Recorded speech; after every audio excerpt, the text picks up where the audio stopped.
massa di depan kantor Gubernur Kalimantan Timur. Mereka memprotes kebijakan dan gaya hidup mewah Gubernur Kaltim.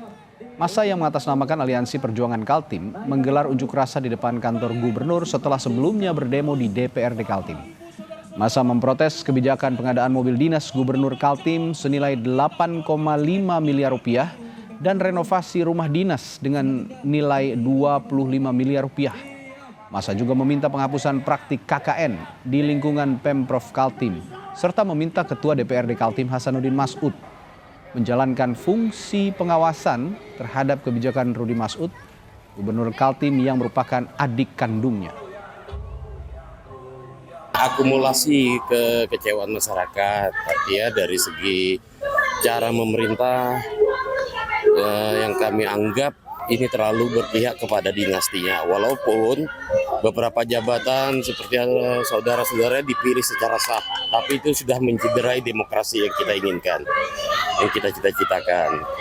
Itu harapan kami, itu segera ditinggalkan dinasti, bekerjalah sebagaimana mestinya dan pergunakan anggaran dari rakyat itu sebaik-baiknya untuk rakyat. Hentikan bergaya hidup hedonisasi. Gubernur Kaltim Rudi Masud sempat menjadi sorotan karena anggaran pengadaan mobil dinasnya yang mencapai 8,5 miliar rupiah. Setelah muncul gelombang protes, Rudi memutuskan mengembalikan mobil dinas baru hasil pengadaan pada APBD Perubahan 2025. Kepala Dinas Komunikasi dan Informatika Kaltim Muhammad Fasila menyebut mobil ini belum pernah digunakan. Toko-toko, kemudian mahasiswa dan seluruh komponen masyarakat, ya akhirnya Pak Gubernur mengambil keputusan untuk mengembalikan mobil itu. Kami menunggu balasan dari penyedia apakah berkenan mengembalikan atau tidak. Tetapi secara informal kami sudah bicara dan mereka berkenan.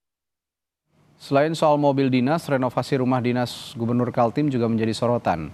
Hal ini karena anggaran renovasi yang mencapai 25 miliar rupiah. Rudi menyebut rumah dinas memang sudah lama tidak ditempati sehingga banyak hal yang harus dibenahi dan diperbaiki. Namun pengadaan renovasi rumah dinas ini sudah sesuai prosedur katanya dan juga transparan serta bisa dipertanggungjawabkan. Rumah jabatan ini puluhan tahun tidak ditempatin, ya. Tentu banyak hal yang harus dibenahi dan semuanya dan sebagainya. Yang jelas semuanya prosesnya sesuai dengan SOP semuanya, sesuai dengan operasional prosedur semuanya. Di situ dianggarkan, dibahas di APD, dibahas dengan teman-teman DPR dan disetujui oleh Kementerian Dalam Negeri. Intinya semuanya transparan, akuntabel, semuanya bisa dipertanggungjawabkan pastinya. Presiden Prabowo Subianto sempat berkomentar soal anggaran pengadaan mobil dinas Gubernur Kaltim yang fantastis.